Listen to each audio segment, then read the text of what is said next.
वो महान परमेश्वर का सामर्थ, प्रभु की उपस्थिति हमारे जीवन में बहुत आयत से हुई है। और जब भी हम कभी बैठ के सोचें कि प्रभु की भलाई कितनी हमारे जीवन में, हम लोग गिनते गिनते रह जाएंगे। हालेलुया। और जब आज सुबह जब मैं परमेश्वर के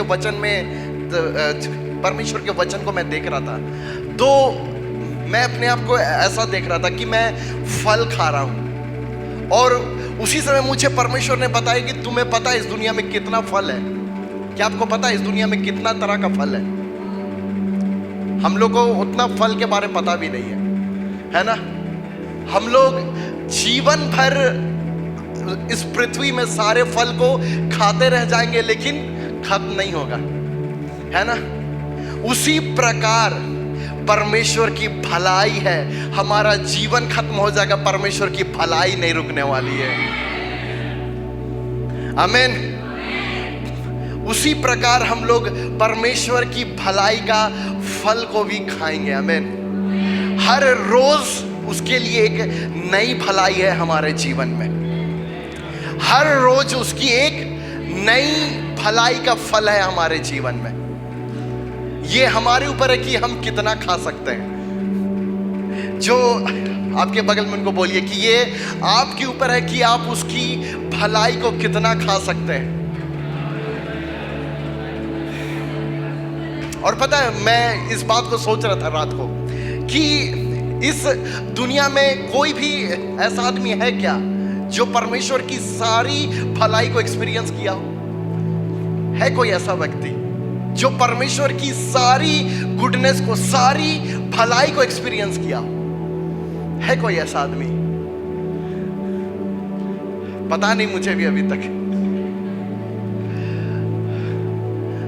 और मुझे भी ये लगता है कि अभी तक कोई भी ऐसा व्यक्ति नहीं हुआ हो जो परमेश्वर की सारी भलाई को अभी तक इस पृथ्वी में एक्सपीरियंस किया हो, है ना? इसका मतलब कि जैसा परमेश्वर अनंत है, उसी प्रकार उसकी भलाई भी अनगिनत है। आमीन। उसकी भलाई कैसी है? अनगिनत है परमेश्वर की भलाई। आमीन। जिस प्रकार परमेश्वर अनंत है, उसी प्रकार उसकी भलाई अनगिनत है। वाह। आमीन। तो हमें बोलना है प्रभु को, प्रभु मैं जब तक पृथ्वी में हूं तब तक मुझे आपकी भलाई दिखाइए। तब तक मैं हर रोज आपकी नई भलाई को मैं देखने पाऊं इस पृथ्वी में। क्यों पता है? क्योंकि स्वर्ग जाएंगे तो वहां पे भलाई की आवश्यकता नहीं है, वहां तो खुद सब कुछ सिद्ध है। इसलिए हम लोगों को परमेश्वर ने इस पृथ्वी में रखा, इस जीवन को दिया, ताकि इस जीवन में, इस पृथ्वी में हम उसकी सारी भलाई को एक्सपीरियंस कर पाए। आमीन। और जब कोई आपके जीवन को देखे तो देखकर ये बोले कि वाओ, आपने परमेश्वर की सारी भलाई को एक्सपीरियंस किया, है ना? और आप भी जब जाए अपने पिता के पास, आप जाकर बोले, पिता धन्यवाद, अब अपनी सारी भलाई को आपने मेरे जीवन में पूरा किया है। आमीन। आमीन। उसी प्रकार हमारा जीवन भी वैसे ही होगा, परमेश्वर की भलाइयों से भरा हुआ, परमेश्वर की भलाइयों से भरा हुआ। जिस प्रकार इस पृथ्वी में अनगिनत फल है, हमें तो सबका नाम भी नहीं पता, बस कुछ कुछ हम लोग खाते हैं। आम खाते हैं, कुछ कुछ खाते हैं, सेब, संतरा, केला, बस इतना ही जानते हैं। सोचिए परमेश्वर कितना कुछ बना के रखा होगा जो हम लोग को अभी तक पता ही नहीं। उसी प्रकार अभी भी कितना कुछ परमेश्वर की भलाई देखना बाकी है। कोई तो हाथ उठा के बोलिए आमीन। और ये मेरे जीवन में पूरा होने वाला है। आमीन। इसलिए हमारा जीवन कैसा होगा? परमेश्वर की भलाइयों से भरपूर। आमीन। ना कि जैसे इस जो लोग इस दुनिया के लोग हैं, उनका जीवन पता कैसा है? वो लोग बोलते हैं हमारा जीवन देखो दुखों से भरा हुआ है ना। यदि आप किसी भी व्यक्ति से मिलिएगा संसार के लोगों से, तो वो लोग क्या बोलेंगे? देखो मेरा जीवन, मुझसे ज्यादा दुख है किसी का, ऐसे ही लोग बोलते हैं ना, है ना। लेकिन पता है हम लोग क्या बोलेंगे? देखो मेरा जीवन, मुझसे ज्यादा कोई भलाई देख रहा है। आमीन। हमारी कहानी अलग होगी, हमारी कहानी भलाइयों की कहानी होगी। आमीन। दुख और संघर्ष का कहानी नहीं। बोलिए, दुख और संघर्ष का कहानी नहीं, भलाइयों की कहानी, भलाइयों की कहानी। आमीन। इसलिए हमारा फोकस कहाँ है बहुत मायने रखता है। आपका फोकस है कि आपके जीवन में कितना संघर्ष है, कितना दुख है। यदि इसके ऊपर हमारा फोकस है तो हम लोग वही गिनते रह जाएंगे। अरे देखो मेरा जीवन में इतना दुख है, मेरा जीवन में इतना परेशानी है, ना कि ये हम लोग गिन रहे कि देखो कितना भलाई है, देखो कितना परमेश्वर ने मेरे जीवन को अच्छा बना दिया। हालेलुया। इसलिए हमें यदि अपने जीवन में कुछ गिनना है तो उसकी भलाई गिनना है। अपने दुखों को गिनना ही नहीं है। हमारे दुख जीरो है, हमारे संघर्ष और परमेश्वर की भलाई को बस गिनना है। आमीन। तो ऐसा में हमारा पिता भी पता है क्या करेगा? अपनी भलाई को और गिनाएगा। लो और गिनो, एक और, एक और, एक और। हालेलुया। इसलिए जब तक हम इस पृथ्वी में, हमें ऐसा बनना है, बोलना है प्रभु मेरा जीवन को प्रभु तू अपनी भलाइयों से भर के रख, है ना। पता है लोग, जो लोग असल में समझते नहीं है सुसमाचार को, वो लोग पता है क्या करते हैं? पाप गिनवाते हैं। देखो तुम्हारा पाप, ये पाप, वो पाप, ये पाप। लेकिन हमारा परमेश्वर अपनी भलाई गिनवाना चाहता है। हमारा परमेश्वर अपनी भलाई गिनवाना चाहता है। अरे कोई तो मुंह खोल के बोलिए, भलाई गिनेंगे हम लोग। आमीन। हम लोग परमेश्वर की भलाई गिनेंगे। Hallelujah, hallelujah. और इसलिए परमेश्वर ने इस्राएलियों को चुना था, इसलिए परमेश्वर ने अब्राहम को चुना था ताकि उसके द्वारा एक ऐसा वंश आए जिसको परमेश्वर अपना भलाई दिखाए, अपना भलाई प्रकट करे। आमीन। और हम वो वंश हैं जिसको परमेश्वर अपनी भलाई दिखाना चाहता है। इसलिए परमेश्वर हमसे दूर नहीं है, परमेश्वर हमारे बहुत नजदीक है। परमेश्वर हमारे बहुत नजदीक है। एक पिता के रूप में वो हमारे साथ है। इसलिए हमारा फोकस पता है क्या होना चाहिए? मेरा पिता बहुत अच्छा पिता है। Good good father. सब लोग बोलिए, बहुत अच्छा पिता। Good good father, good good father. बहुत अच्छा पिता है, बहुत अच्छा पिता है। बोलिए, मेरे पास बहुत अच्छा पिता है, बहुत प्रेम करने वाला पिता है। क्योंकि जितना आप उसकी भलाई में, उसके प्रेम में जड़ पकड़ेंगे, आप उतना ही उसकी प्रेम और भलाई को अपने जीवन में एक्सपीरियंस करेंगे, देखेंगे। आमीन।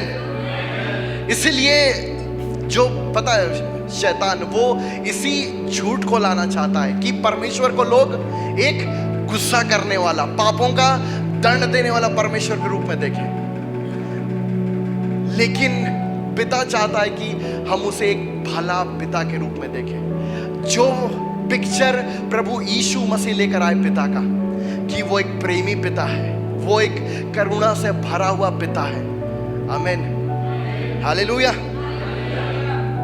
आमीन। इसलिए उसकी भलाई का तो फल हम लोग बहुत खाएंगे। आमीन, हालेलुया। इसलिए बोलिए हर रोज, प्रभु आज मैं नया भलाई का फल खाऊंगा, आज मैं नया भलाई का फल खाऊंगा प्रभु, आज मेरे जीवन में नया भलाई आएगा प्रभु। इसलिए तो लिखता है दाऊद की, परख कर देखो कि यहोवा कितना भला है, वो कितना अच्छा है। क्या आपने परखा है? लोग उल्टा सोचते हैं कि परमेश्वर हमें परखता है। परमेश्वर मुझे परखो, मेरी भलाई को परखो। आमीन। मुझे परखो, मेरी भलाई को परखो कि मैं कितना भला हूं। आमीन। सोचिए अभी भी और कितना भलाई देखना बाकी है। इसलिए हमारा जीवन जब तक यहां है तब तक हम लोग उसकी भलाई का फल देखते जाएंगे, देखते जाएंगे, देखते जाएंगे, देखते जाएंगे। आमीन। क्यों पता है? क्योंकि मरियम के पास जब स्वर्गदूत आया था तो स्वर्गदूत ने इस बात को बोला था कि मैं तुम्हें बड़े आनंद का सुसमाचार सुनाता हूं, मैं तुम्हें बड़े आनंद का सुसमाचार सुनाता हूं। इसका मतलब कि हम लोग कौन है? बड़े आनंद के लोग हैं। इसका मतलब कि यदि आप किसी से मिले, यदि आपसे कोई मिले तो आप उसे अपना दुख भरा कहानी नहीं बताएं, आप उसे एक बड़ा आनंद का गुड न्यूज दीजिए ताकि वो सामने वाला आदमी अंदर से बाहर तक जल जाए। हालेलुया। हम लोग बड़े आनंद के लोग हैं। इसलिए जब कोई आपसे मिले या आप किसी से मिले तो सबसे पहले हमें क्या बताना है? एक बहुत ही सुंदर गुड न्यूज देना है आपको अपने जीवन के लिए। बोलो, प्रभु मेरे जीवन में ये अच्छा कर रहा है, प्रभु मेरे जीवन में ये भलाई किया। पता है, लोग, मित्र लोग आपस में मिलते तो क्या होता है? वो लोग अपने दुख के बारे में बात करते हैं, है ना? देखो मेरा प्रॉब्लम, देखो मेरा स्ट्रगल। लेकिन हमें उनके मुंह के सामने एक बड़े आनंद का सुसमाचार देना है। देखो मेरा परमेश्वर का भलाई। हालेलुया। हम लोग कौन है? बड़े आनंद के लोग हैं। इसलिए मसीह लोग को मुंह लटका के नहीं बैठे रहना है। इसलिए यदि आप प्रभु यीशु मसीह के बच्चे हैं तो बड़ा आनंद सबसे पहले आपके चेहरे से दिखना चाहिए।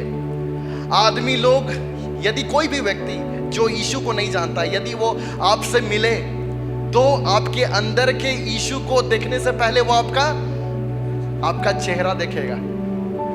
आपका चेहरा का आनंद उसे पहले दिखना चाहिए, है ना?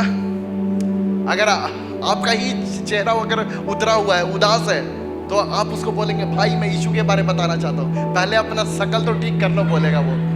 पहले वो पता उल्टा बोलेगा, पहले तुम्हें यीशु का जरूरत है, उसके बाद मुझे बताना, है ना? पहले यीशु का जरूरत आपको है। हालेलुया। इसलिए यदि हम लोग मसीह के लोग हैं, यदि हम लोग परमेश्वर के बच्चे हैं, तो हमारे चेहरे से सबसे पहला चीज क्या दिखना चाहिए? आनंद दिखना चाहिए, बड़ा आनंद दिखना चाहिए।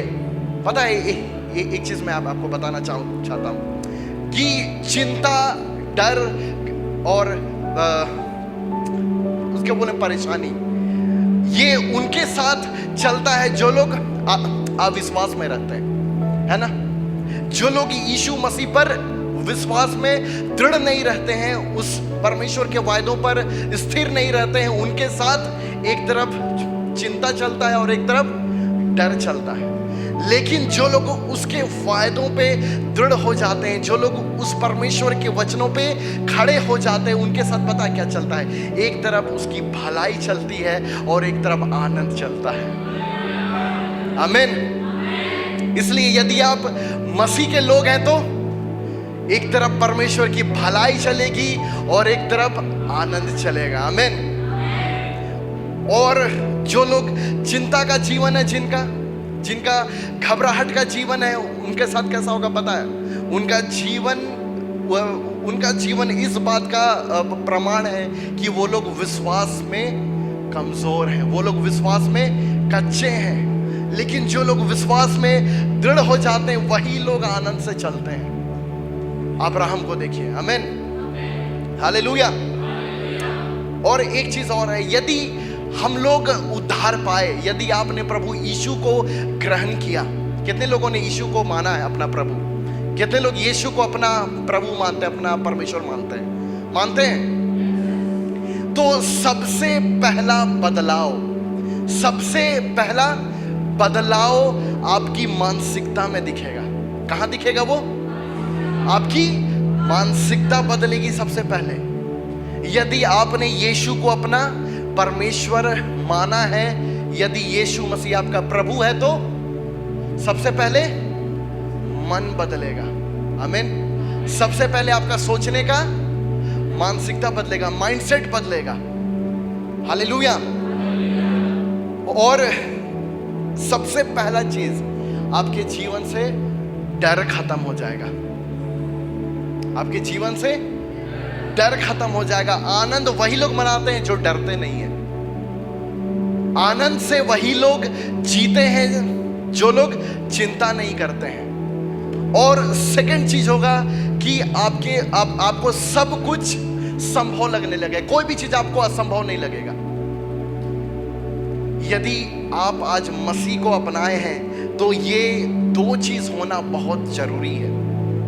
यदि आप यीशु मसीह को अपना प्रभु मानते हैं तो ये दो चीज आपके जीवन में होना बहुत जरूरी है। सबसे पहला क्या? डर खत्म होना। सबसे पहला क्या? डर खत्म होना। और दूसरा, कोई भी चीज संभव लगना, आसान लगना। कोई भी चीज आसान लगना, कोई भी चीज संभव लगने लगेगा आपको। यदि आप मसीह को अपना प्रभु मानते हैं तो आपका मन में सबसे पहला बदलाव यही आएगा। यही है मसीह का मन। क्या एक चीज आप सोच के देखिए कि जब यीशु मसीह पृथ्वी में आए तो क्या यीशु मसीह को एक बार भी डर लगा? हाँ? क्या यीशु मसीह एक जगह भी डरे? क्या यीशु मसीह को एक भी जगह ऐसा लगा कोई चीज असंभव है? एक बार भी उसको ऐसा लगा कि ये मुझसे नहीं हो सकता है, छोड़ देता हूं, ऐसा लगा? तो यही सेम चीज हमारे साथ भी होना जरूरी है। हमारे मन का बदलना जरूरी है। और यही है मन का फिराना, मन का बदलना यही है। सबसे पहला चीज आपके जीवन से डर खत्म होना जरूरी है। डर में चिंता भी आ गया, क्योंकि चिंता ही बाद में डर बन जाता है। एक छोटा सा चिंता आता है, लेकिन वही चिंता बढ़ते बढ़ते बढ़ते बढ़ते डर बन के स्ट्रॉन्ग होल्ड बन जाता है ना? और सेकंड चीज कि आपको कोई भी चीज असंभव नहीं लगना चाहिए। असंभव नहीं लगना चाहिए। कितने लोग इस बात को समझ पा रहे हैं? हालेलुया। जब आपका जीवन ऐसा होगा तब आप आशीषों के मार्ग में प्रवेश करेंगे। तब आशीषों का मार्ग आपके जीवन में खुलेगा। सबसे पहला चीज याद रखिएगा, डर का खत्म होना जरूरी है। और सेकंड, कोई भी चीज असंभव नहीं लगना चाहिए आपको। कोई भी चीज नहीं असंभव लगना चाहिए। कोई भी पैसा का अमाउंट, कोई भी सिचुएशन, कोई भी परिस्थिति आपको इम्पॉसिबल लगना ही नहीं चाहिए कि ये मेरे लिए एकदम इम्पॉसिबल है, ये असंभव है। नहीं, सब चीज हमारे लिए संभव है। यदि प्रभु के लिए सब कुछ संभव है तो मेरे लिए भी सब कुछ संभव है। बोलिए, यदि प्रभु के लिए सब कुछ संभव है तो मेरे लिए भी सब कुछ संभव है। यदि प्रभु यीशु मसीह कुछ भी चीज से नहीं डरे तो मुझे भी नहीं डरना है। आमीन, हालेलुया। इसलिए विश्वास का वॉक में, इसलिए एक आशीष की ओर हमें बढ़ने में यही वो चीज़ है जो रोकता है कि यदि आपको कोई भी चीज़ असंभव लगेगा, यदि कोई भी चीज़ से आपको डर लगेगा तो आप बढ़ नहीं पाएंगे, आप रुक जाएंगे वहीं पे। इसलिए आज का शिक्षा को बहुत अच्छे सुनिएगा, ये बहुत ही पावरफुल है। हालेलुया। क्योंकि हम लोग देखते हैं गिनती 13 में, अब हम लोग वचनों में आते हैं। गिनती 13 उसका 25 पद से हम लोग देखते हैं। 40 दिन के बाद वे उस देश का भेद लेकर लौट आए और परान जंगल के कादेश नामक स्थान में मूसा और हारून और इस्राएलियों की सारी मंडली के पास पहुंचे और उनको और सारी मंडली को संदेश दिया और उस देश के फल उनको दिखाए। उन्होंने मूसा से यह कहकर वर्णन किया। अब यहां से ध्यान से सुनिएगा। जिस देश में तूने हमको भेजा था उसमें हम गए और उसमें सचमुच दूध और मधु की धाराएं बहती हैं और उसकी उपज में से यही है। परंतु उस देश के निवासी बलवान हैं और उसके नगर गढ़ वाले हैं और बहुत बड़े हैं। फिर हमने वहां अनाक वंशियों को भी देखा। दक्षिण देश में अमालेकी बसे हुए हैं। और पहाड़ी देश में हित्ती, यबूसी, एमोरी रहते हैं, और समुद्र के किनारे किनारे और यरदन नदी के तट पर कनानी में बसे हुए हैं। अब देखिएगा अगले आगे। पर कालेब ने मूसा के सामने प्रजा को चुप कराने के विचार से कहा, हम अभी चढ़ के उस देश को अपना कर ले, क्योंकि निसंदेह हम में ऐसा करने की शक्ति है। पर जो पुरुष उसके संग गए थे उन्होंने कहा, उन लोगों पर चढ़ने की शक्ति हम में नहीं है, क्योंकि वे हमसे बलवान हैं। इसमें हम लोग आएंगे फिर से, लेकिन आगे हम लोग देख लेते हैं। और उन्होंने इजरायलियों के सामने उस देश की जिसका भेद उन्होंने लिया था या कहकर निंदा भी की।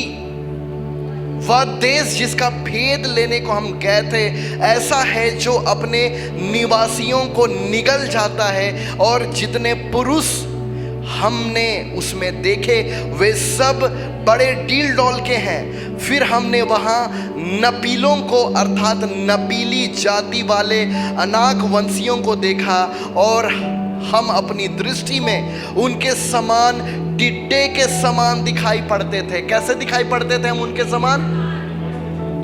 और ऐसे ही उनकी दृष्टि में मालूम पड़ते थे। यही जगह हमें समझना है। यदि आज आप इस बात को समझ गए तो आप आशीषों में प्रवेश कर जाएंगे। यही वो चीज था जहां पे इजरायली रुक गए और आशीषों में प्रवेश करने नहीं पाए।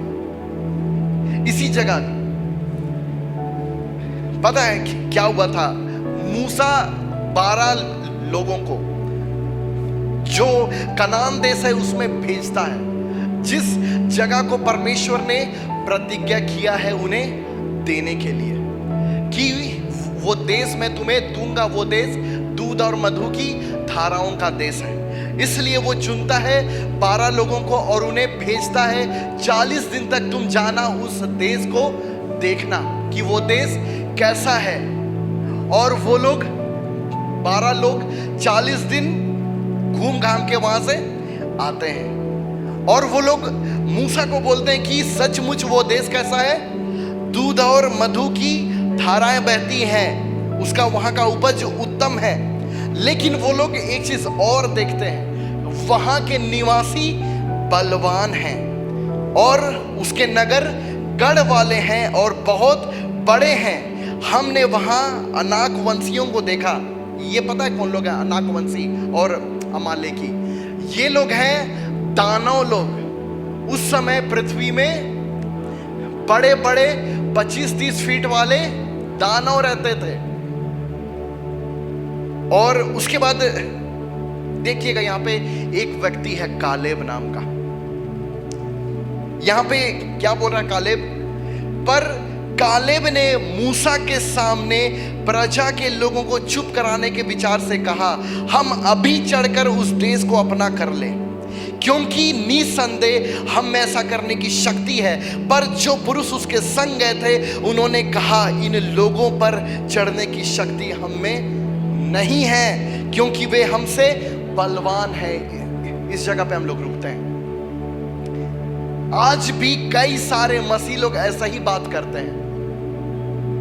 आज भी कई सारे मसीह लोगों का भाषा बिल्कुल ऐसा ही है। उन लोगों पर चढ़ने की शक्ति हम में नहीं है, क्योंकि वे हमसे बलवान हैं। अपने आप को कमजोर देखना और अपने शत्रु को बलवान देखना, है ना? कई सारे लोग आज भी ऐसे ही बोलते हैं ना, अरे हम तो कुछ नहीं है, हम तो निर्बल हैं, लेकिन मेरा शत्रु बहुत बलवान है। हम लोग क्या है? हम लोग तो कुछ नहीं है। ये अपमान है परमेश्वर का। लेकिन यहां पे एक व्यक्ति है कालेब, जो क्या बोल रहा है? हम अभी चढ़ के उस देश को अपना कर ले। अभी बोल रहा है, अभी चढ़कर उस देश को अपना कर ले, क्योंकि निस्संदेह हम में ऐसा करने की शक्ति है। लेकिन वो बाकी 10 लोग क्या बोल रहे हैं पता है? हम में शक्ति नहीं है। उन लोगों पर चढ़ने की शक्ति हम में नहीं है, क्योंकि हम उनसे निर्बल हैं, वो हमसे बलवान हैं। जब तक ये मानसिकता आपके मन से हटेगा नहीं, आप कभी अपने जीवन में विक्ट्री को नहीं देखेंगे, कभी नहीं। ये मानसिकता का हटना बहुत जरूरी है।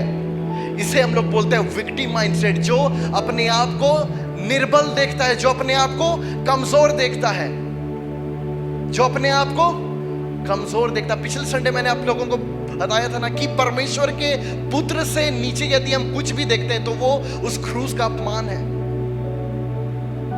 वो उस क्रूस का अपमान करते हैं हम लोग।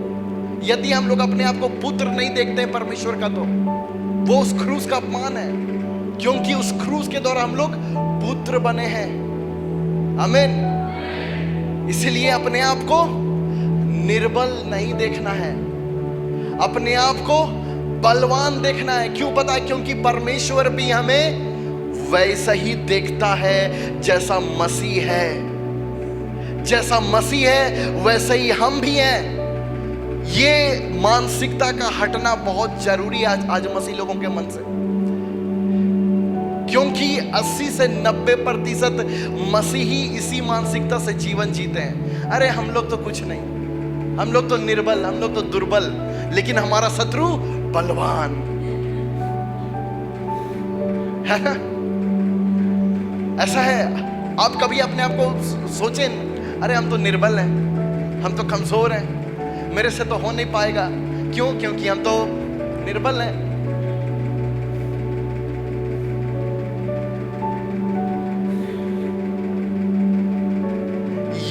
यही जगह, यही मानसिकता परमेश्वर की आशीष को आपके जीवन में बहने से रोकता है।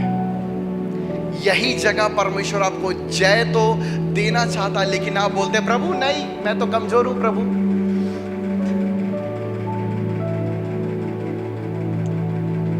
ये परमेश्वर की सामर्थ का अपमान है, अपने आप को निर्बल देखना।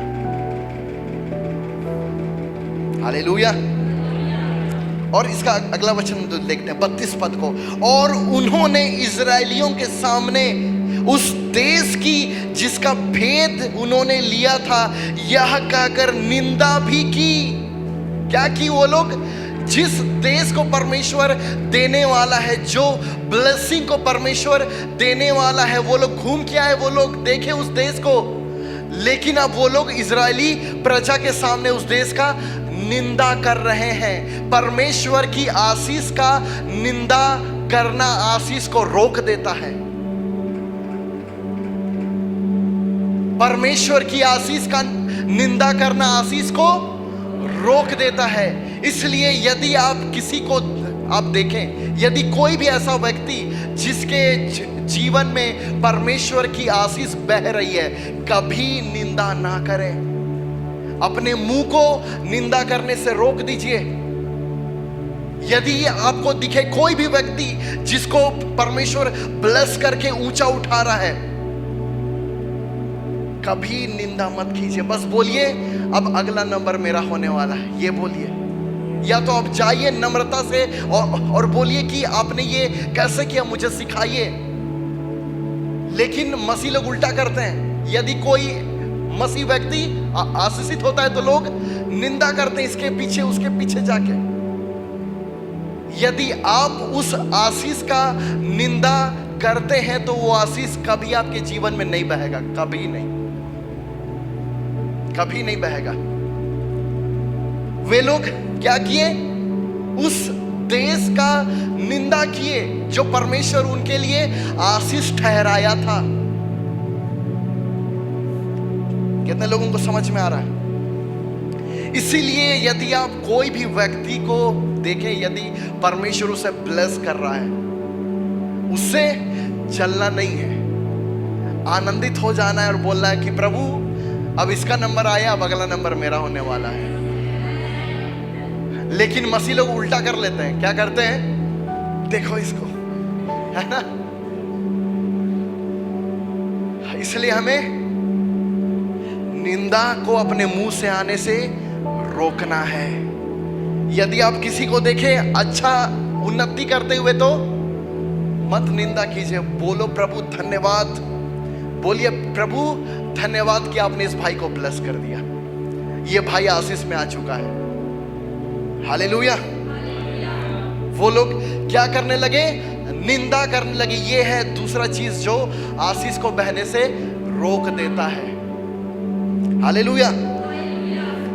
वो लोग क्या बोलने लगे? यह कहकर निंदा भी की, वह देश जिसका भेद लेने को हम गए थे ऐसा है जो अपने निवासियों को निगल जाता है। वो लोग उल्टा बोलने लगे, वो लोग परमेश्वर की प्रजा को भड़काने लग गए।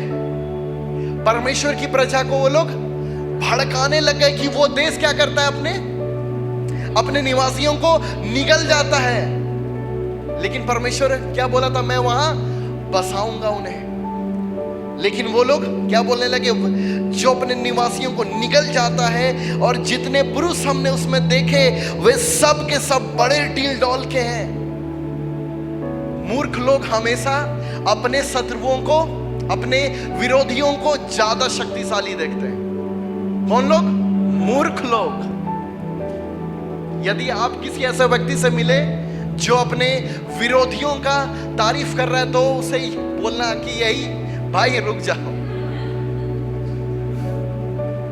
बस रुक जाओ।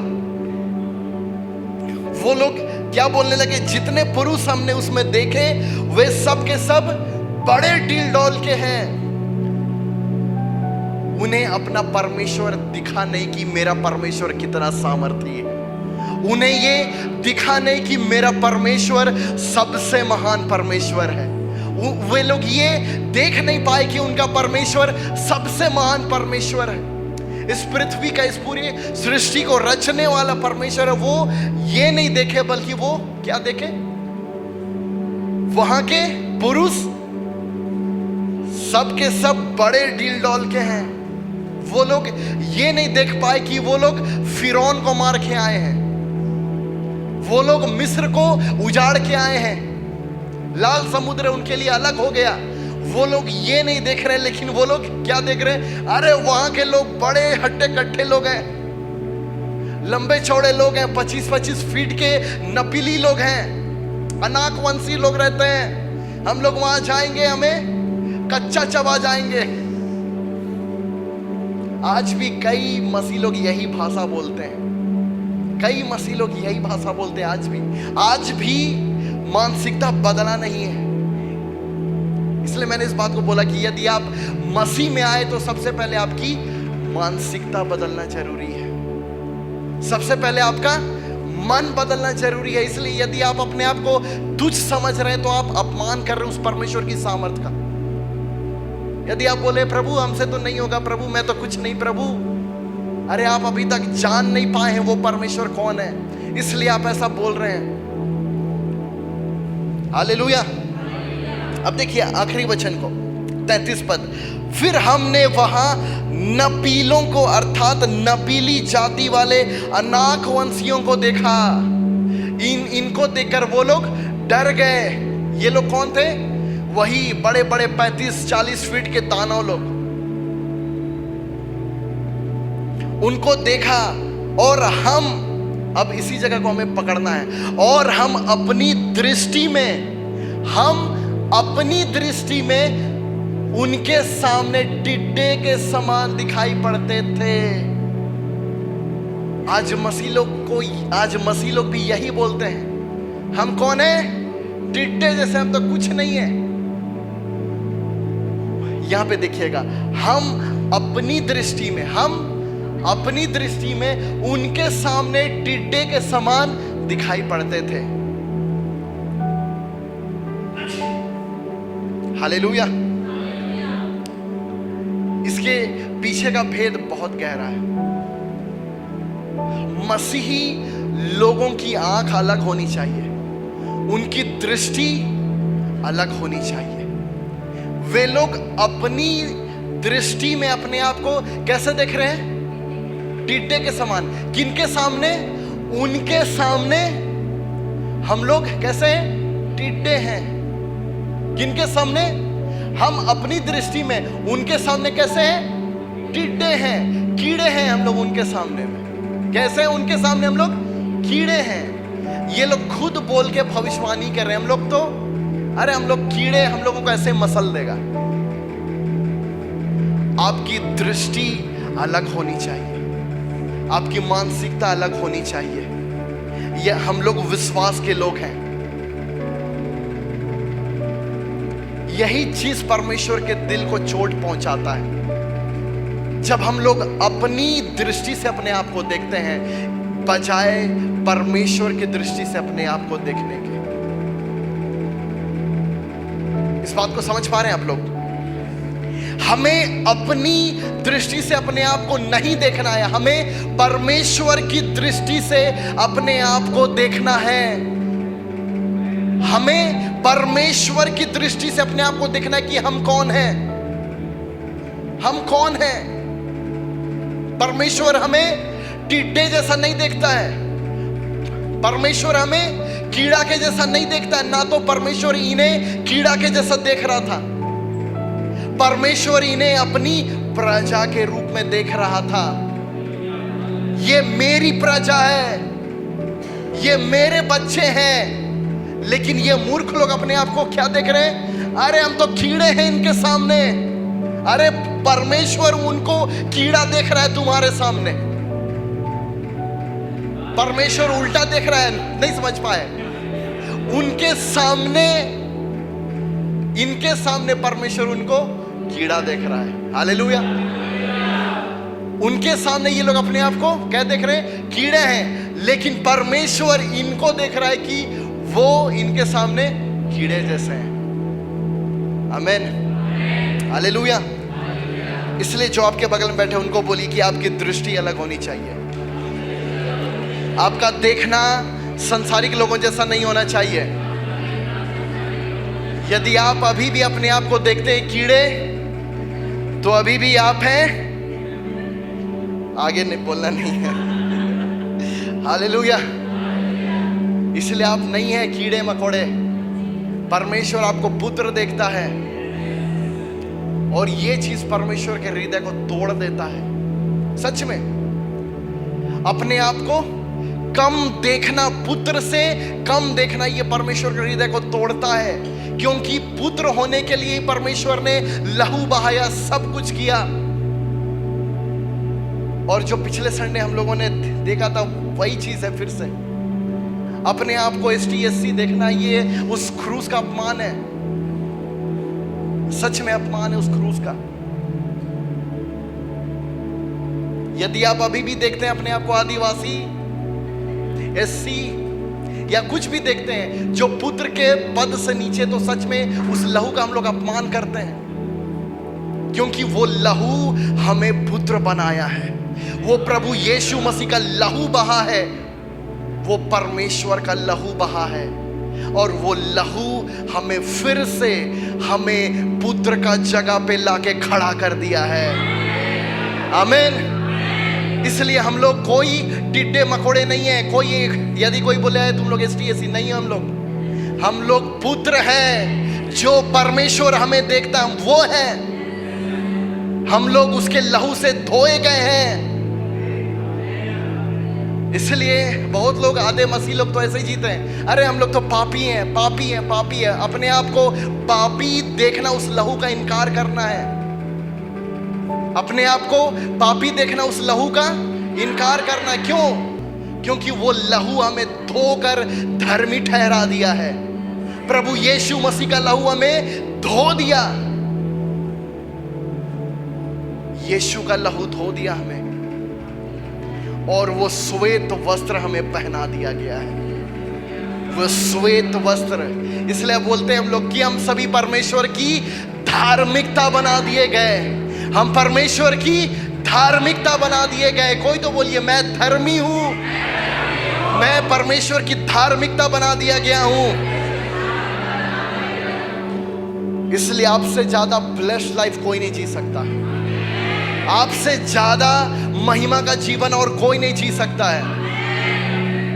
और कोई नहीं है इस दुनिया में जो उस लहू से धोया गया और एक दुख भरा जीवन जिए। कोई नहीं।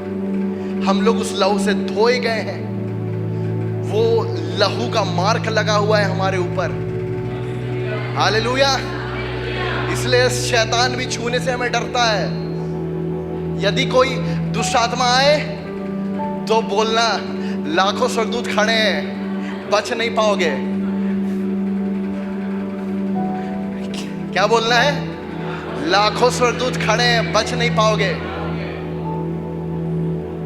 आमीन। क्योंकि कालेब यही बोल रहा है। क्या बोल रहा है? हम अभी, क्या बोल रहा है? हम अभी चढ़ के उस देश को अपना कर ले।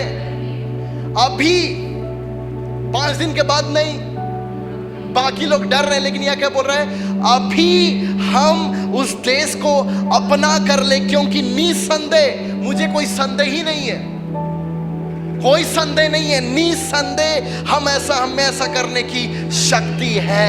ये है विश्वास के लोग ऐसा बोलते हैं, निसंदेह हम ऐसा करने की शक्ति है, हम सब कर सकते हैं। भले वहां अमालेकी रहते हैं, भले वहां पे कौन रहते हैं? अनाक वंशी रहते हैं, लेकिन कुछ नहीं है वो हमारे सामने।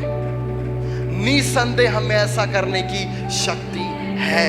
बोलिए, मुझ में शक्ति है, मुझ में शक्ति है, कोई संदेह नहीं है, मुझ में हर तरह का काम करने का पावर है। आमीन। इसलिए यदि आप मसीह में हैं तो कोई भी चीज आपको असंभव नहीं लगना चाहिए, कोई चीज आपके लिए असंभव नहीं होना चाहिए। कोई भी शत्रु आपको बलवान नहीं दिखना चाहिए, कोई भी विरोधी आपको शक्तिशाली नहीं दिखना चाहिए। अपने शत्रुओं को कीड़ा समझना है, कीड़ा समझना है। क्या समझना है? लेकिन ये लोग उल्टा कर लिया, अपने आप को कीड़ा समझ लिया। अपने आप को ये लोग कीड़ा समझ लिए और शत्रु को बलवान समझ लिए। आमीन। इसके बाद देखिएगा क्या हुआ। इसके बाद बहुत दुखदाई चीज हुआ। 14 का एक पद। इसलिए सही देखना में हमारी मानसिकता इसलिए बदलनी चाहिए। जब ये चीज आपके जीवन से हट जाएगा ना, ब्लेसिंग फ्लो करेगा आपके जीवन में, आशीष उमड़ने लगेगा। तब सारी मंडली चिल्ला उठी और रात भर वे लोग रोते ही रहे। मंडली आनंद से भर गई। हाँ, तब सारी मंडली आनंद से भर गई कि वे लोग, अगर वो लोग विश्वास के आत्मा को पकड़ लेते तो वे लोग आनंद से भर जाते। तब सारी मंडली चिल्ला उठी और रात भर वे रोते ही रहे। और सब इस्राएली मूसा और हारून पर बुड़बुड़ाने लगे और सारी मंडली उनसे कहने लगी, भला होता कि हम मिस्र ही में मर जाते या इस जंगल ही में मर जाते। ये चीज परमेश्वर के हृदय को तोड़ दिया जब वो लोग खुद के मुंह से मृत्यु बोलने लगे। क्या बोलने लगे वो लोग? भला होता कि हम मिस्र ही में मर जाते या इस जंगल में मर जाते। कौन भड़का दिया इनको? अविश्वासी लोग। आज भी कई सारे ऐसे अविश्वासी प्रचारक हैं जो मसीही लोगों का विश्वास को तोड़ मड़ोड़ के नाश कर दिए।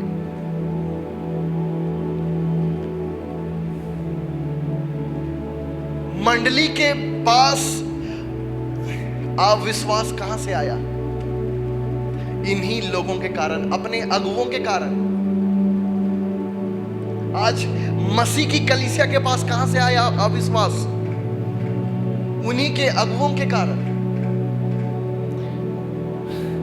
इसलिए हाय उन पर जो विश्वास का संदेश नहीं प्रचार करते हैं, और धन्य है वे लोग जो विश्वास के संदेश को सुनते हैं। क्या बोल रहे हैं वो लोग? भला होता कि हम मिस्र ही में मर जाते। क्या परमेश्वर ये उनके लिए रखा था? वे लोग बस घुसने वाले हैं, यरदन के इस पार है बस वे लोग, बस यरदन पार होना और घुस गए। वो लोग गिलगाल में पहुंचे हैं, बस गिलगाल से पार हुए और कनान देश पहुंच चुके, एकदम गेट पे, एंट्री पे हैं, बस एक नदी पार की और प्रॉमिस लैंड। लेकिन क्या हुआ? सारी मंडली रात भर रोती रही, मूसा और हारून पर बुड़बुड़ाने लगी। और पता है इससे भी ज्यादा वो लोग क्या बोलने लगे? तीसरा पद को देखिएगा, ये वचन आपके हृदय को तोड़ देगा। वे लोग पता है आखिरी में क्या बोले? यहोवा हमको उस देश में ले जाकर क्यों तलवार से मरवाना चाहता है?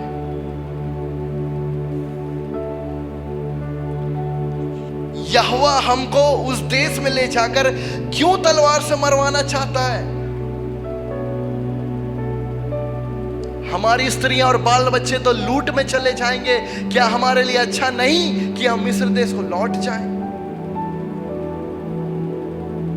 परमेश्वर क्यों हमें मरवाना चाहता है?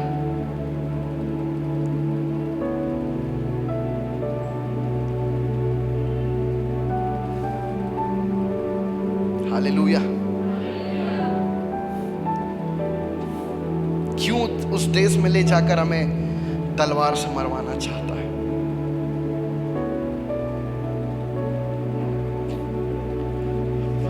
परमेश्वर को तब दुख लगता है जब उसके बच्चे उसकी योजना को नहीं समझ पाते हैं, उसकी योजना को गलत समझ लेते हैं, उल्टा समझ लेते हैं। पिता उन्हें जीवन देना चाहता था, उन्हें एक बेस्ट लैंड में उन्हें देना चाहता था, एक ऐसा देश जहां दूध और मधु की धाराएं बहती है, वहां परमेश्वर उन्हें ले जाना चाहता था। लेकिन ये लोग अब क्या बोल रहे हैं? यहोवा हमें वहां लेकर क्यों मरवाना चाहता है?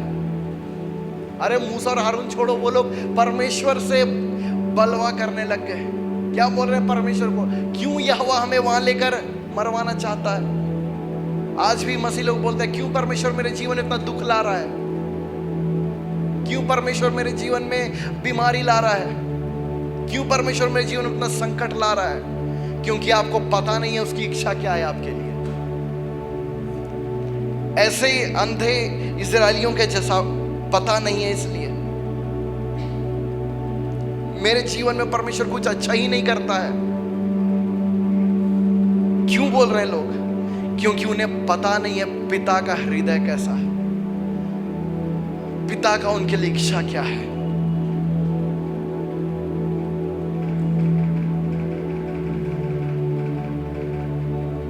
इसलिए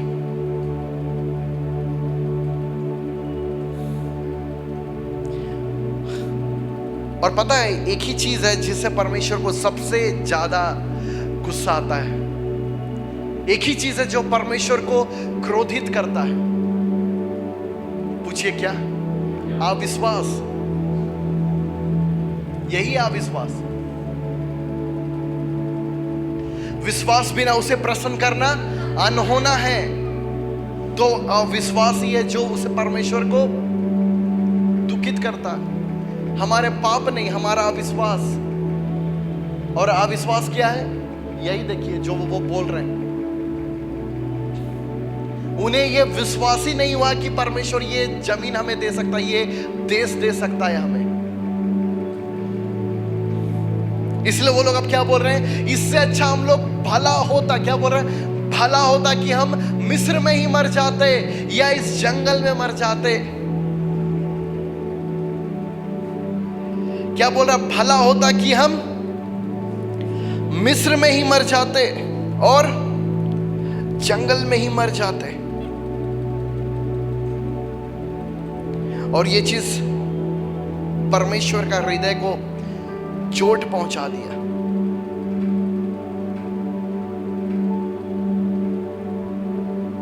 आइए हम लोग देखते हैं इसका 14 का 20 पद से। तब यहां पे मूसा आता है और प्रार्थना करता है उन लोगों के लिए। हम लोग इसका देखते हैं पहले 26 पद से हम लोग देखते हैं, 26 पद से उसके बाद हम लोग देखेंगे। 14 उसका 26 पद से देखिएगा। फिर यहोवा ने मूसा और हारून से कहा, यह बुरी मंडली मुझ पर बुड़बुड़ाती रहती है, उसको मैं कब तक सहता रहूं? इसलिए जो मुझ पर बुड़बुड़ाते रहते हैं उनका यह बुड़बुड़ाना मैंने सुना है। इसलिए उनसे कह कि यहोवा की यह वाणी है कि मेरे जीवन की शपथ, जो बातें तुमने मेरे सुनते कही है, जो बातें तुमने मेरे सुनते कही है, निसंदेह मैं उसी के अनुसार तुम्हारे साथ बर्ताव करूंगा। जो बातें तुमने कही है कि भला होता मैं इसी जंगल में मर जाएंगे हम लोग, भला होता मिस्र में मर जाते, तो परमेश्वर क्या बोल रहा है? जो बातें तुमने कही है, जो बातें तुमने कही है, उसी के अनुसार तुम्हारे साथ व्यवहार करूंगा। और आगे क्या लिखता है? तुम्हारे 100 इसी जंगल में पड़े रहेंगे।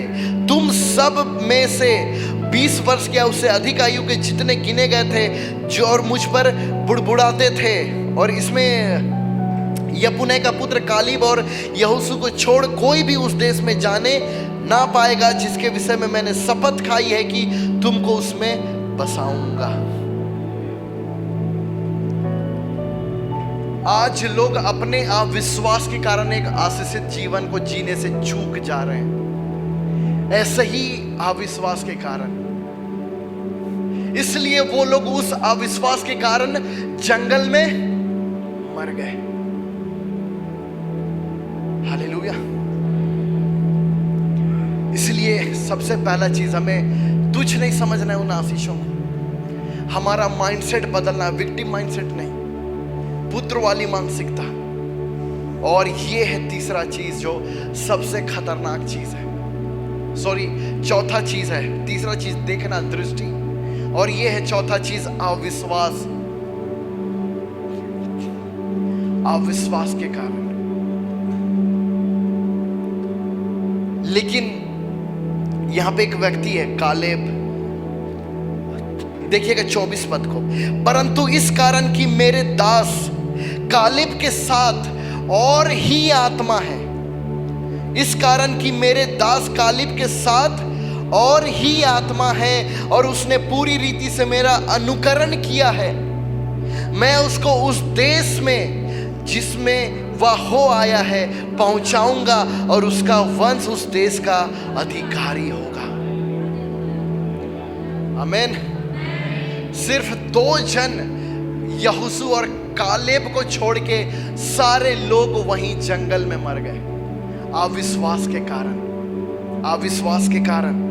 और यहां पे देखिएगा, परंतु इस कारण कि मेरे दास कालेब के साथ और ही आत्मा है, और ही आत्मा उसके साथ, उसके पास अलग ही आत्मा है। ये कौन सा आत्मा है पता है? यही है स्पिरिट ऑफ फेथ, यही है स्पिरिट ऑफ फेथ। इसे ही बोलते हैं विश्वास की आत्मा।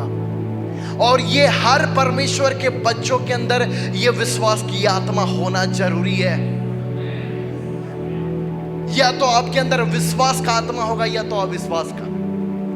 लेकिन जो कालेब है उसके अंदर विश्वास की आत्मा है, इसलिए वो क्या बोल रहा था? निश्चय हम जीत लेंगे उन्हें, निसंदेह हम ऐसा करने की शक्ति है। ये विश्वास का आत्मा ऐसा बोलता है, विश्वास की आत्मा ऐसा बोलती है। इसलिए परमेश्वर बोल रहा है कि उसके पास और ही आत्मा है उसके साथ, और उसने पूरी रीति से मेरा अनुकरण किया। मैं उसको उस देश में जिसमें वह हो आया है पहुंचाऊंगा और उसका वंश उस देश का अधिकारी होगा। Hallelujah, hallelujah. और पता है एक चीज और बोल रहा था कालेब, पता है वो क्या बोल रहा था? ये लोग हमारी रोटी ठहरेंगे। ये इसका हम लोग देखिएगा 14 का 9 पद को, 14 का 9 पद। अच्छा, हम लोग इसका 6 पद से देखते हैं, तब थोड़ा समझ में आएगा। और नून का पुत्र यहोशू और यपुने का पुत्र कालेब जो देश के भेद लेने वालों में से था। अपने अपने वस्त्र फाड़कर इस्राएलियों की सारी मंडली से कहने लगे, जिस देश का भेद लेने को हम इधर उधर घूम कर आए वह अत्यंत उत्तम देश है। यहोशू और कालेब क्या बोल रहे हैं? वो अत्यंत उत्तम देश है, हम लोग उसे देख कर आए, घूम कर आए। यदि यहोवा हमसे प्रसन्न हो तो हमको उस देश में जिसमें दूध और मधु की धाराएं बहती है पहुंचाकर हमें उसे दे देगा। अब इसका अगला वचन को देखिएगा, केवल इतना करो। क्या? केवल इतना करो कि तुम यहोवा के विरुद्ध बलवा ना करो। अविश्वास करना बलवा करने के बराबर है। अविश्वास करना बलवा करने के बराबर है। बस इतना करो कि तुम यहोवा के विरुद्ध बलवा ना करो और ना उस देश के लोगों से डरो। मत डरो उस देश के लोगों से, क्योंकि वे हमारी रोटी ठहरेंगे। वे हमारी रोटी ठहरेंगे। हालेलुया। वो लोग जिन्हें तुम लोग समझ रहे हो कि वो लोग बलवान हैं, वो लोग हमारी रोटी ठहरेंगे। छाया उनके ऊपर से हट गई है। ये वचन मुझे बहुत अच्छा लगता है। छाया उनके ऊपर से हट गई है।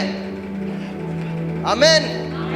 छाया उनके ऊपर से हट गई है, क्योंकि भजन संहिता 91 क्या बोलता है? जो परम प्रधान के छाए हुए स्थान में बैठा रहे।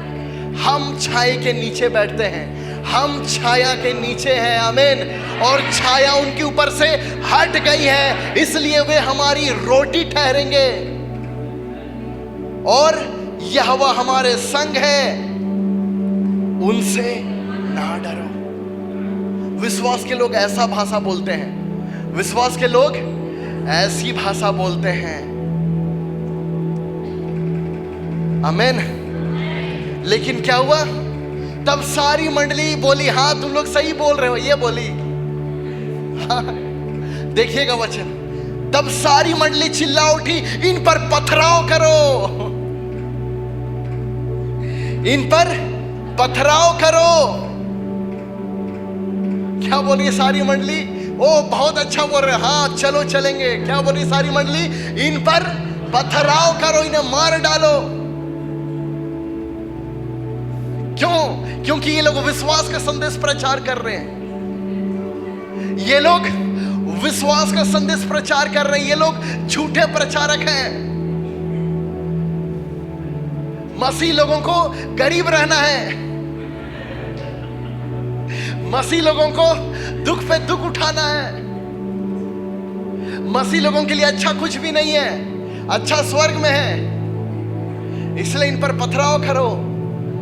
विश्वास का संदेश, उस समय भी विश्वास का संदेश को लोग अटैक कर रहे थे। हालेलुया। तब सारी मंडली चिल्ला उठी कि इन पर पथराव करो, क्योंकि ये लोग विश्वास का प्रचार कर रहे हैं। ये लोग वो प्रचार कर रहे हैं जो परमेश्वर इनके लिए रखा है। हालेलुया। हम लोग के पास भी वही आत्मा है। वही विश्वास की आत्मा को आज लेकर जाइए। वही विश्वास की आत्मा को लेकर जाइए। आपका देखना बदल जाएगा। आप अपने आप को बलवान देखेंगे और अपने विरोधियों को कीड़े कीड़े समझेंगे। आमीन। हालेलुया। इसलिए विश्वास के लोग आनंदित रहते हैं और अविश्वास के लोग रात भर चिल्लाते। उन्हें रात भर नींद नहीं आता है। टेंशन से, चिंता से उन्हें रात भर नींद नहीं आता है। इतना लोग क्या बोलते हैं? प्रार्थना कीजिए ब्रदर, प्रार्थना कीजिए पास्टर जी, इतना टेंशन है, रात भर नींद नहीं आ रहा है। क्यों? विश्वास दिल में बसाया जाता है। आमीन। विश्वास की आत्मा को पकड़ा जाता है। हालेलुया। इसलिए हम लोग विश्वास के लोग हैं। विश्वास के लोग क्या बोलते हैं? विश्वास के लोग बोलते हैं निसंदेह परमेश्वर ऐसा कर देगा, छाया उनके ऊपर से हट चुकी है। इसलिए अपने आप को छाया के नीचे देखना है, अपने आप को छाया के नीचे देखना है। हम लोग छाया के नीचे हैं, एक छाया, एक छावनी है, उसके नीचे हैं हम लोग, जिसके ऊपर अटैक नहीं किया जा सकता है। सबसे बड़ी छाया उसकी कलीसिया है। आमीन। हम लोग उसकी कलीसिया की छाया में हैं। इसलिए कोई भी बीमारी, कोई मृत्यु, कोई भी शैतान की शक्ति हमें छू नहीं सकती है। हालेलुया। यदि आप इसे समझ गए तो आशीषों में बहने लगेंगे आप। हालेलुया। कितने लोग आजाद हुए? आशीषों में आप बहने लगेंगे, फ्लो करेगा आशीष आपके जीवन से। पता है आत्मिक जहां, पता है कैसा है आत्मिक जहां? यदि आप परमेश्वर की आत्मा में हैं, ठीक है ना, यदि आप परमेश्वर की अधीनता में हैं, तो जो परमेश्वर में है वो खुद आपके जीवन में बहने लगेगा। लेकिन यदि आप दुष्ट आत्माओं के अधीन है तो आपके जीवन में उनके पास जो है वो बहेगा। इस दुनिया में लोग दो ही आत्मा के अधीन हो सकते हैं, या तो परमेश्वर की आत्मा के अधीन हो सकते हैं, या तो दुष्ट आत्माओं के अधीन हो सकते हैं, और कोई आत्मा नहीं। यदि आपके जीवन में आनंद, शांति, भलाई, भरपूरी बह रही है तो समझ लीजिए कि आपका कनेक्शन सही जगह है, आप सही जगह पे आ चुके हैं। लेकिन यदि आपके जीवन में डर, फ्रस्ट्रेशन, चिंता, दुख, दर्द यदि बह रहा है तो आपको समझ जाना है कि कोई आत्मा है जो मेरे जीवन में ये कर रहा है।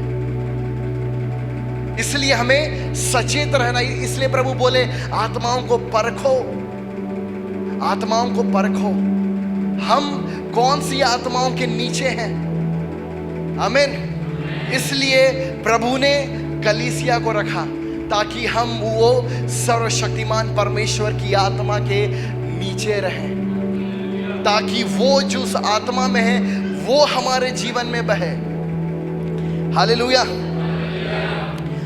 हमारा जीवन कैसा होगा? आशीषों से आशीषों में। आमीन। भलाइयों से भलाइयों में। आइए हम लोग और आगे बढ़ते हैं, और थोड़ा डीप में जाना चाहते हैं। आप लोग डीप में जाना चाहते हैं तो आइए हम लोग आते हैं व्यवस्था विवरण उसका 11, उसका 12 पद से हम लोग देखते हैं। वह ऐसा देश है, यहां पे देखिएगा, ये बहुत ही सुंदर परमेश्वर यहां पे बोलता है। परमेश्वर की आशीषों के बारे है ये। वह ऐसा देश है जिसकी तेरे परमेश्वर यहोवा, वह ऐसा देश है जिसकी तेरे परमेश्वर यहोवा को सुधि रहती है, और वर्ष के आदि से लेकर अंत तक तेरे परमेश्वर यहोवा की दृष्टि उस पर निरंतर लगी रहेगी।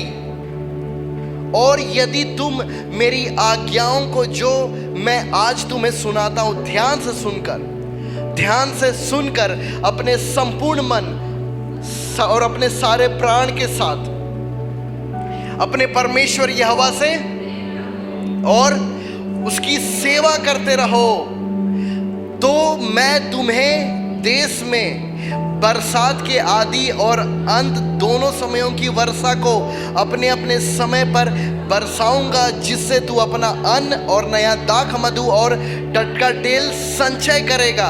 और मैं तेरे पशुओं के लिए तेरे मैदान में घास उपजाऊंगा, और तू पेट भर खाएगा और संतुष्ट होगा।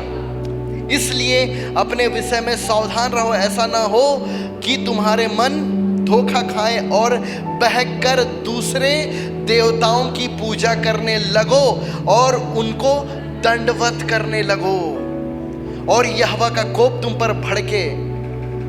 ये चीज हम लोगों को समझना है, ठीक है ना? क्यों परमेश्वर यहाँ पे मना कर रहा है?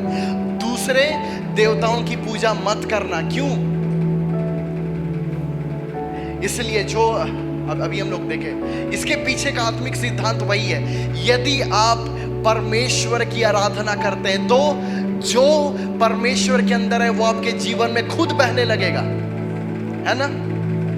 तो उसी प्रकार यदि आप दूसरे देवताओं की उपासना करते हैं तो जो उनके अंदर है वो आपके ऊपर बहने लगेगा।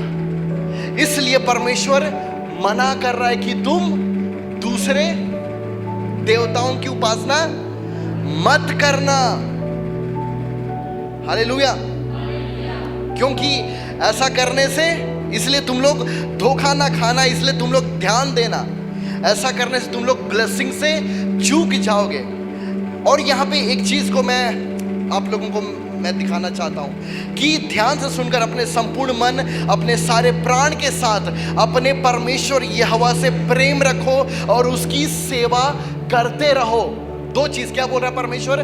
प्रेम रखो और सेवा करते रहो। हालेलुया। इस जगह को ध्यान से सुनिएगा, ठीक है ना।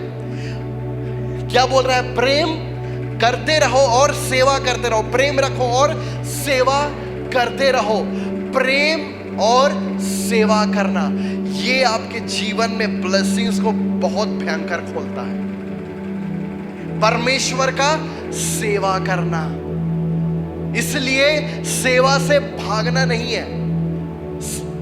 हालेलुया। भागना नहीं है हमें सेवा से। क्या बोल रहा है? सेवा करते रहो। लेकिन ये जो है ना सेवा करना, इसके बारे में बोल रहा है कि ये हमेशा होते रहना चाहिए। सेवा करते रहो। कब तक? जब तक इस पृथ्वी में रहो तब तक तुम परमेश्वर की सेवा करते रहो। इसका मतलब कि सेवा ऐसा कुंजी है जो आपके जीवन में बड़े बड़े आशीष को खोलता है। सेवा करना, किसका सेवा करना? परमेश्वर का सेवा करना। इसके बाद परमेश्वर बोल रहा है, तो मैं तुम्हें देश में बरसात आदि अंत दोनों समय की वर्षा को अपने अपने समय पर बरसाऊंगा, जिसमें तू अपना अन्न, नया दाख मधु, टटका तेल संचय करेगा। कब? जब तुम प्रेम में और सेवा में बढ़ोगे। जब तुम प्रेम में और सेवा में बढ़ोगे, ये वो चीज है जो ब्लेसिंग्स को खोलता है। इससे पहले हम लोग देख रहे थे क्या? आशीष को रोकने वाला चीज। ये वो चीज है जो ब्लेसिंग्स को खोलता है।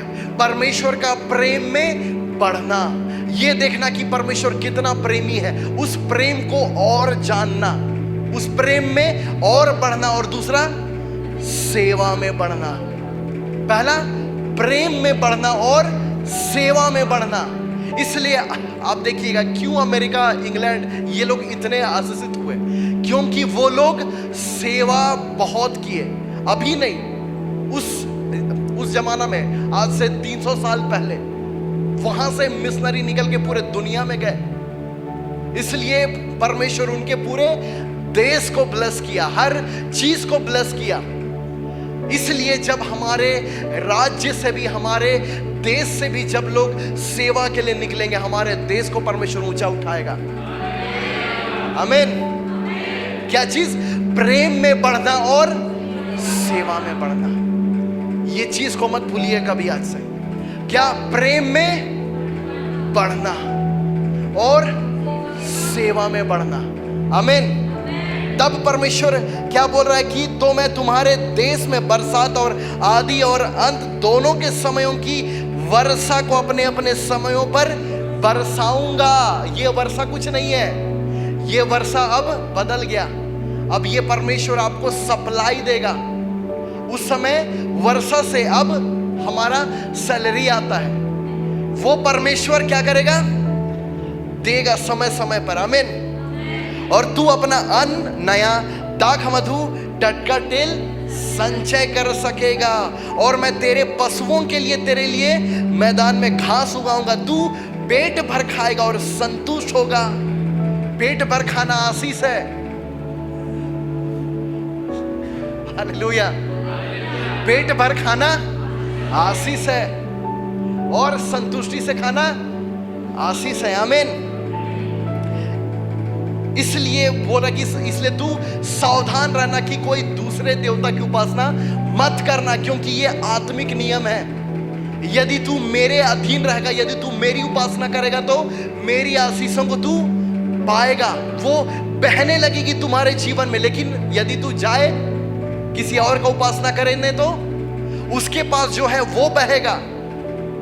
मतलब बीमारी, मृत्यु, डर, चिंता वो बहने लगेगा। हालेलुया। कितने लोग इस बात को समझ पा रहे हैं? अब इसका 18 पद को देखिएगा। हम लोग देख रहे हैं 11 का 18 पद। इसलिए तुम मेरे ये वचन अपने मन और प्राण में धारण किए रहना। कहा? आमीन। और आगे क्या बोल रहा है? और चिन्ह के रूप में अपने हाथों पर बांधना। और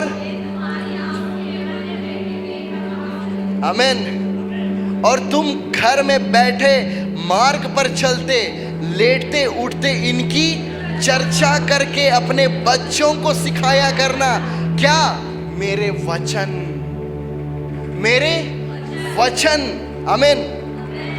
और इन्हें अपने अपने घर के चौखट और बाजुओं और अपने फाटकों के ऊपर लिखना, इसलिए कि जिस देश के विषय में यहोवा ने तेरे पूर्वजों से शपथ खाकर कहा था कि मैं उसे तुम्हें दूंगा और उसमें तुम और तुम्हारे बच्चे दीर्घायु हो, जब तक पृथ्वी के ऊपर आकाश बना रहे तब तक वे भी बने रहें। इसलिए यदि तुम इन सब आज्ञाओं के मानने में जो मैं तुम्हें सुनाता हूँ पूरी चौकसी करके अपने परमेश्वर यहोवा से प्रेम रखो और सब मार्गों पर चलो और उससे लिपटे रहो।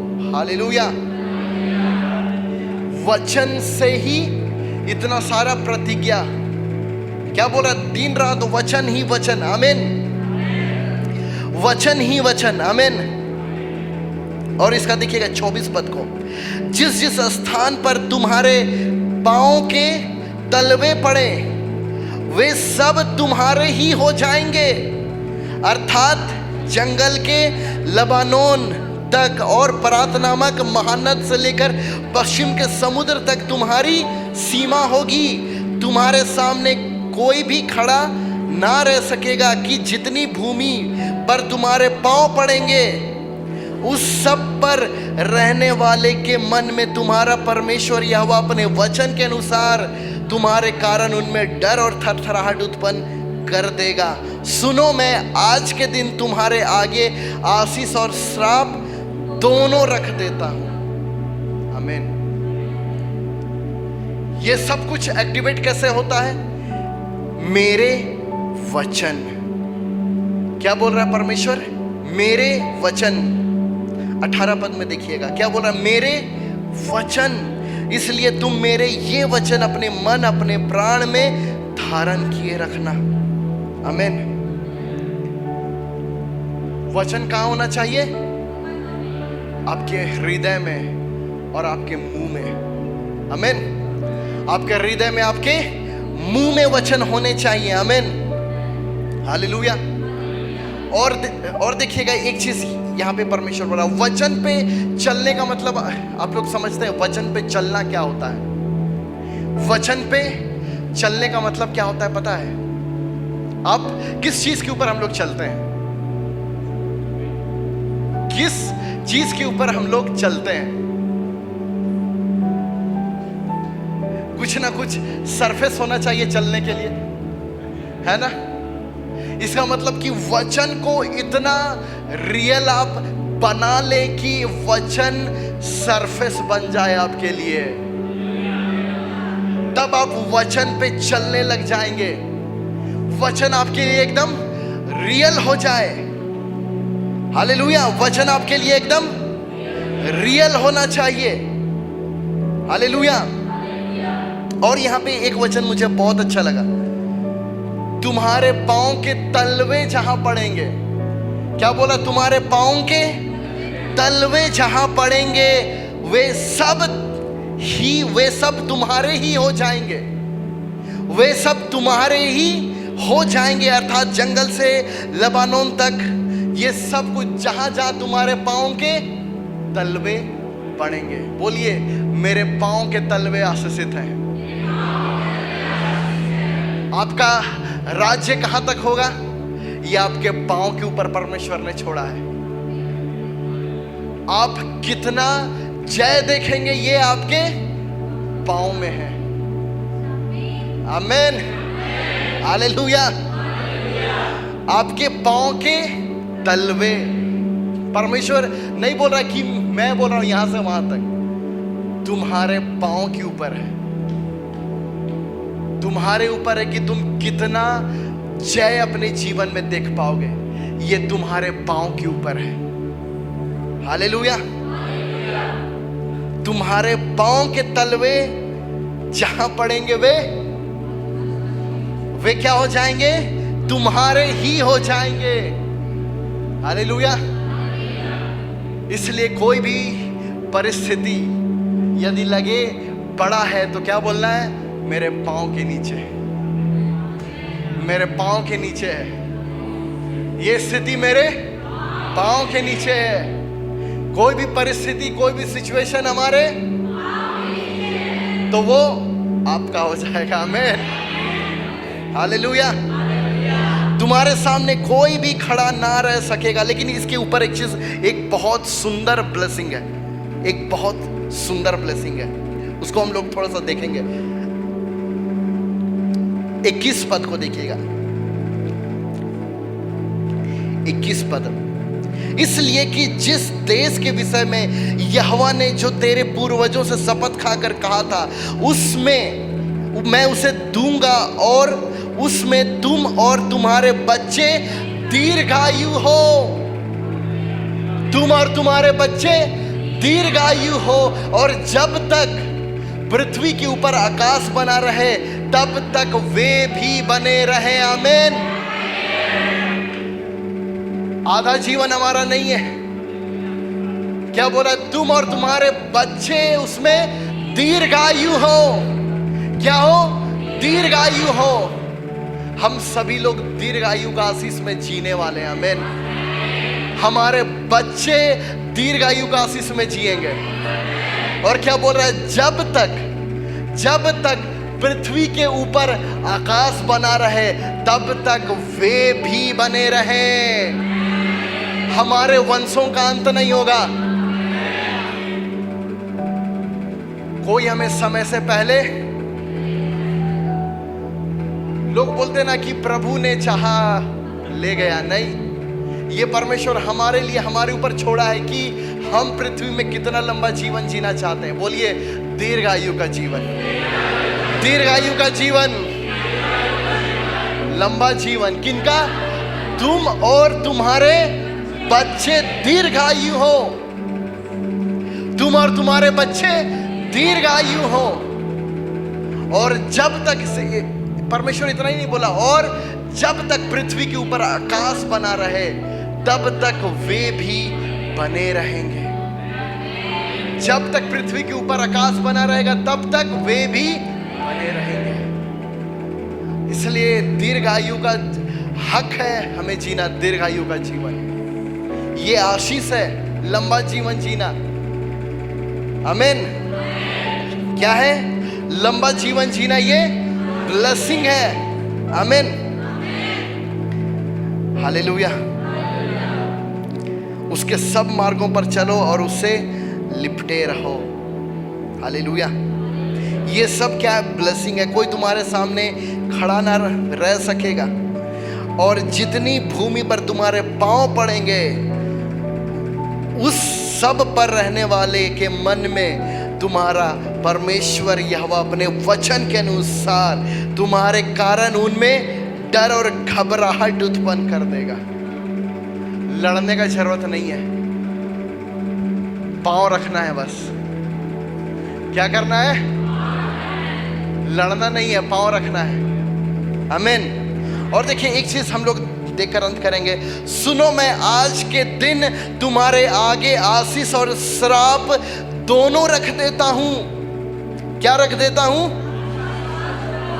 दोनों रख देता हूं। और इसी को आगे एक जगह वचन बोलता है कि तुम आशीष ही चुनो। तुम क्या चुनो? आशीष ही को तुम चुनो। मैं क्या रख रहा हूं? आशीष और श्राप दोनों रख रहा हूं। तुम क्या चुनो? आशीष ही को चुनो। आमीन। तो ये परमेश्वर के हाथ में नहीं है कि उसके बच्चे एक श्रापित जीवन जिएंगे कि आशीषित जीवन जिएंगे। ये परमेश्वर के हाथ में नहीं है। परमेश्वर ने इसे कहाँ रख दिया है? हमारे आगे रख दिया है। कहाँ रख दिया है? आगे रख दिया है कि तुम आशीष का जीवन जियोगे या श्राप का। और प्रभु क्या बोला? मैं चाहता हूं कि तुम आशीषित जियो, आशीष का जीवन जियो। आमीन। इसलिए आज से हमारा जीवन आशीषों में बहने लगेगा। कितने लोग समझ पाए आशीषों में हमारा जीवन बहेगा? आमीन। दीर्घायु ये सबसे बड़ा ब्लेसिंग है। क्या है? दीर्घायु सबसे बड़ा ब्लेसिंग है। दीर्घायु, लंबा जीवन हमारे लिए बहुत बड़ा ब्लेसिंग है। हालेलुया। तो आइए हम सभी लोग अपने स्थानों में खड़े हो जाएं। हम लोग प्रार्थना करेंगे और जो वचन परमेश्वर ने हमसे कहा है वो उन सारे वायदों को अपने जीवन में पूरा करेगा। हालेलुया। व्यवस्था विवरण 11 ये बहुत ही सुंदर आशीषों को बोलता है हमारे लिए। आमीन। आइए हम सभी लोग अपनी आंखों को बंद करें। पिता, हम धन्यवाद देते प्रेमी परमेश्वर। धन्यवाद पवित्र आत्मा प्रेमी परमेश्वर। थैंक यू जीसस प्रभु, तेरे बड़े अनुग्रह के लिए पिता, तेरे बड़े प्रेम के लिए प्रभु जी। सभी लोग बोलिए अपने हाथों को उठा के, मेरा जीवन आशीष से आशीष में। जहां मैं पांव रखूंगा वहां जय देखूंगा। मेरे पांव आशीषित हैं। मैं जहां जा रहा हूं वहां जय को देखता हूं। धन्यवाद पवित्र आत्मा। आइए सभी लोग मिलकर प्रार्थना करें। धन्यवाद प्रेमी परमेश्वर। धन्यवाद पवित्र आत्मा प्रभु यीशुआ। धन्यवाद पवित्र आत्मा प्रभु यीशुआ। आइए सभी लोग अपने मुंह को खोलिए। धन्यवाद पवित्र आत्मा प्रभु। धन्यवाद सामर्थी यीशुआ। Thank you Jesus. धन्यवाद यीशुआ। आशीषों में हमारा जीवन, आशीष में हमारा जीवन, ब्लेसिंग्स में यीशु के नाम से। धन्यवाद पवित्र आत्मा प्रभु। धन्यवाद पवित्र आत्मा प्रेमी परमेश्वर, तेरे भलाइयों के लिए प्रभु यीशु। तू महान अनुग्रह करने वाला परमेश्वर, तू जिंदा खुदा यीशुआ। धन्यवाद। मेरा जीवन ब्लेसिंग्स, मेरे जीवन में आशीष बहेंगी। मेरे जीवन में आशीष उमड़ेगा। धन्यवाद पवित्र आत्मा। धन्यवाद पवित्र आत्मा। आइए सभी लोग मिलकर प्रार्थना करें। ओ रबाबा सीला ला ला बा रे बाबा खांदा से ले बाबा। प्रभु आशीषों में हमारा जीवन बहेगा। कोई हार नहीं यीशु के नाम से, कोई श्राप नहीं यीशु के नाम से, कोई बंधन नहीं यीशु के नाम से, अब कोई रुकावट नहीं। आशीषों में हमारा जीवन। व्यवस्था विवरण 11 में हमने जो आशीषों में देखा, दीर्घायु की आशीष है। हमारे पांव आशीषित है। यीशु मसीह धन्यवाद पिता। महान आशीषों में, महान आशीषों में, महान आशीषों में, बोलिए महान आशीषों में, महान भलाइयों में, महान जय में, महान महिमा में मेरा पिता मुझे लेकर जा रहा है। मेरा पिता मुझे लेकर जा रहा है। मेरे हाथ को पकड़कर लेकर जा रहा है। मेरे हाथ को लेकर वो जा रहा है। मुझे दुखों से दुखों में नहीं, संघर्षों से संघर्षों में नहीं, लेकिन संघर्षों से महान आशीषों में लेकर जा रहा है। महान महिमा में लेकर जा रहा है। महान बढ़ोतरी में लेकर जा रहा है। दीर्घायु में लेकर जा रहा है। बीमारियों से दीर्घायु में मैं जा रहा हूं। मेरे संतान दीर्घायु में जा रहे हैं।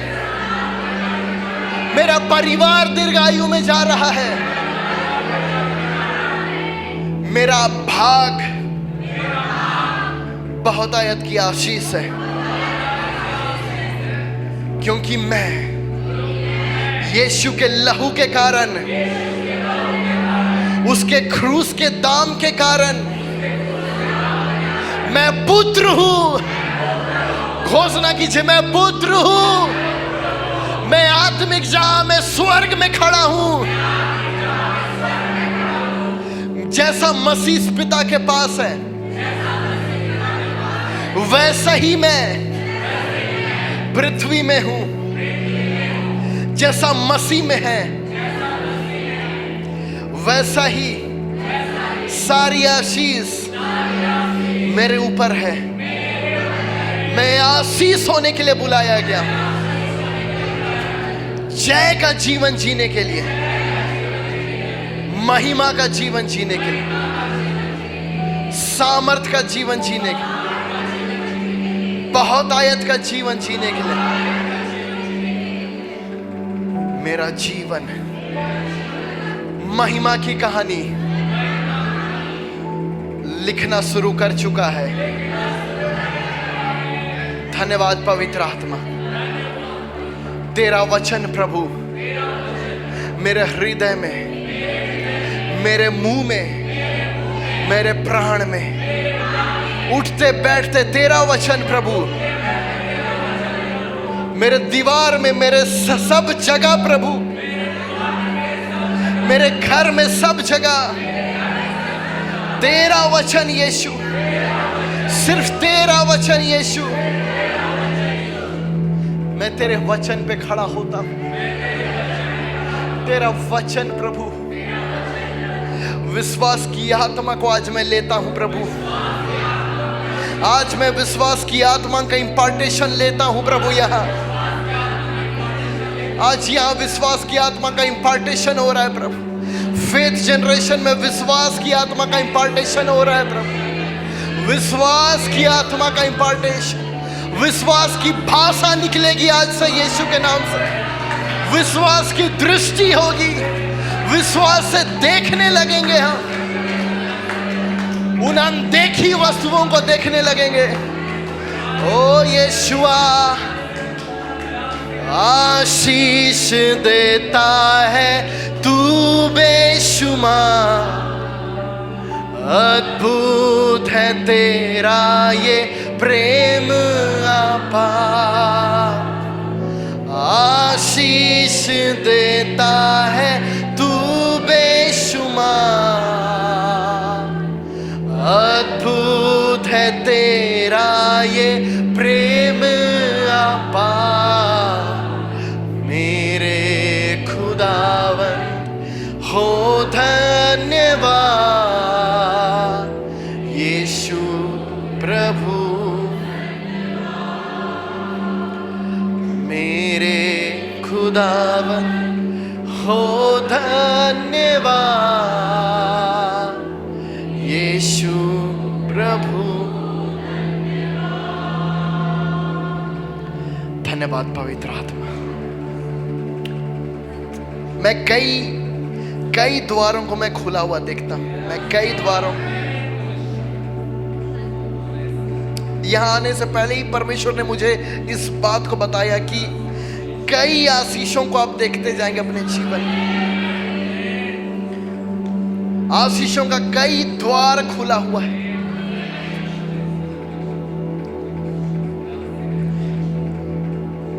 मैं उस पिता के हृदय से मैंने सुना कि वो अपने बच्चों को बेस्ट जीवन देना चाहता है।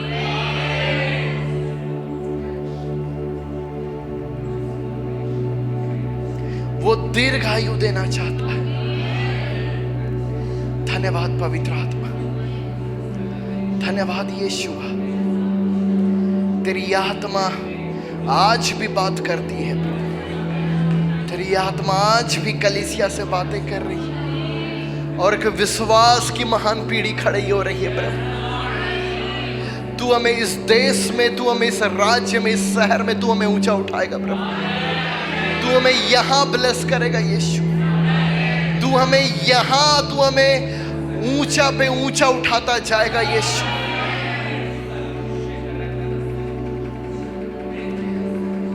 जो बातें देखी नहीं गई है वो हम देखने जा रहे हैं यीशु के नाम से। प्रभु एक बड़ा द्वार मैं खुला देखता हूं, एक बड़ा द्वार खुला हुआ है इस सेवकाई के ऊपर, एक बड़ा द्वार मैं खुला देख रहा हूं। उमड़ता जाएगा, उमड़ता जाएगा, बहाव कभी ना घटेगा, बहाव कभी ना घटेगा। और आज की सुबह की बात है, जब मैं उसके वचन को मैं मनन कर रहा था तो मुझे प्रभु ने दिखाया कि मैं अलग अलग रंग का मैं सेब खा रहा हूं, अलग अलग प्रकार का मैं फल खा रहा था, अलग अलग प्रकार का मैं फल खा रहा था। ये परमेश्वर की भलाई का फल है जो आप खाने वाले यीशु के नाम से। अलग अलग प्रकार की भलाइयों को आप खाने वाले अपने जीवन में। हम गिन नहीं पाएंगे उसकी भलाइयां। धन्यवाद पवित्र आत्मा, धन्यवाद प्रेमी परमेश्वर। सारी महिमा प्रभु हम आपको देते हैं यीशुआ। तू हमें आशीष ठहराया है यीशु। और प्रेमी परमेश्वर, हम इस देश को ब्लेस करते हैं, इस राज्य को ब्लेस करते हैं। ये देश प्रभु तेरी कलीसिया के कारण आशीषित होगा। ये राज्य प्रभु तेरी कलीसिया के कारण उन्नति करेगा प्रभु। कोई राज्य अपनी नीतियों के कारण, अपनी पॉलिसीज से उन्नति नहीं प्रभु, लेकिन तेरी कलीसिया से ये राज्य उन्नत होगा प्रभु, तेरे वचन से यीशु। इसलिए तू कहता मेरे ये वचन तू बसा ले अपने हृदय में। ओ जीसस, तेरा वचन यीशु है। एक बड़ी जाति निकल रही है प्रभु, एक बड़ी जाति प्रभु, एक बड़ी जाति।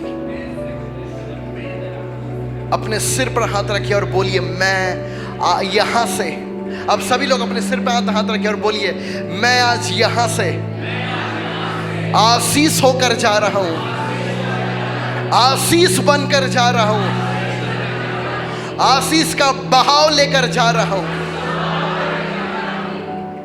यीशु के नाम से। और सारे मिलकर बोलते हैं आमीन आमीन।